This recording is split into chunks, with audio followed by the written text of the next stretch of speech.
บคนดีสาวบงสาลีแต่นี่งามเหลือน้องเป็นสาวงามเมืองเหนือลมเพียงบนเรือจึงมาเห็นเจ้าเห็นเพียงครั้งหนึ่งจนตกตะลึงคิดถึงบ่เศร้าเก็บไปนอนคิดจนใจงอมเหงาคิดถึงแต่เจ้าทุกลมหายใจแม่สาวตาคมเจ้าสางงามสมแต่นอนเนื้อเย็นถ้าเป็นใจใดได้เห็นต้องบอกไว้เว้นไม้ปองเอาไว้อยากมาเป็นเคยอยากมาอยู่คู่เคียงดวงใจถ้าอายได้อยู่เป็นคู่เคียงกายยากจนเพียงใดอายก็จะทนอายคนจนพัดถิ่นสถานถูกเพเสกสรรให้อายนั้นมาคู่หน้ามนถ้าได้กับน้องชีวิตนี้คงหายกังวลต่างครอบครัวด้วยกันสองคนจะสู้จะทนเพื่อน้องคนดีถ้าได้เทวีสาวหงสาลีมาเป็นแฟนชั่วชีวิตนี้อายจะหงเห็นจะฮักแต่แฟนคนเดียวคนนี้จะเปลี่ยนถนนจะอยู่เคียงข้างน้องนางคนดีถ้าน้องเมตตาปราณีอยู่เพียงแค่นี้สิมาสุข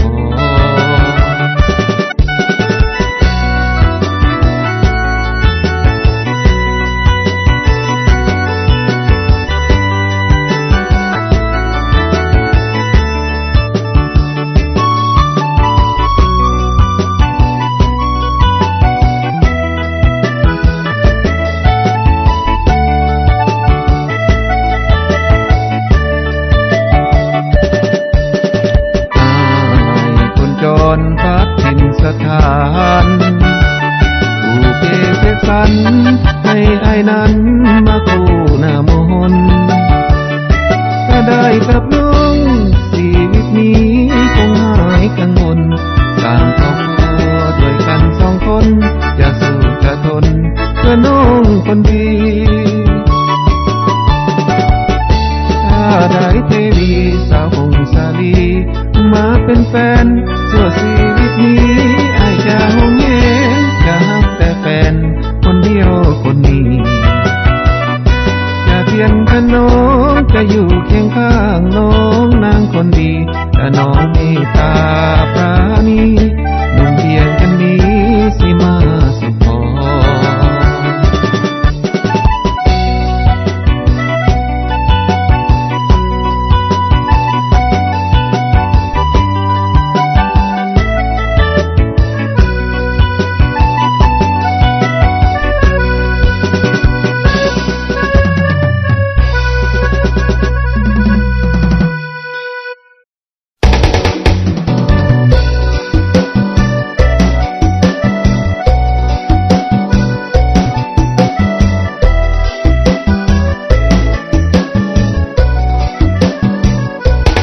ลา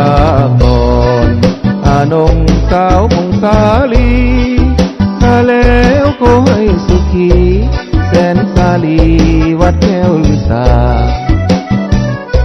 ตลาดวิไลจอมเมืองงามตาคนสะอาดคนแก้วผู้ฟ้าสงามบาตาอย่าพึ่งบ้านเฮาลาก่อนคุณอายสั่งไว้บ่สมลาแล้วสาวบ้านสายลมสาวตาคมห่มสว่างมงเจ้าสาวบากะลวงพุ่มพวงไอ้หลงมัวเมาที่โจก็แม่นบ้านเขาสมคำเว้าตาสีห้อยพียอดอูเนื้ออูไตบันทาง่ายเนื้อบ้านน้อยดงนาเพียงใจเสียงฟ้าคุณอาย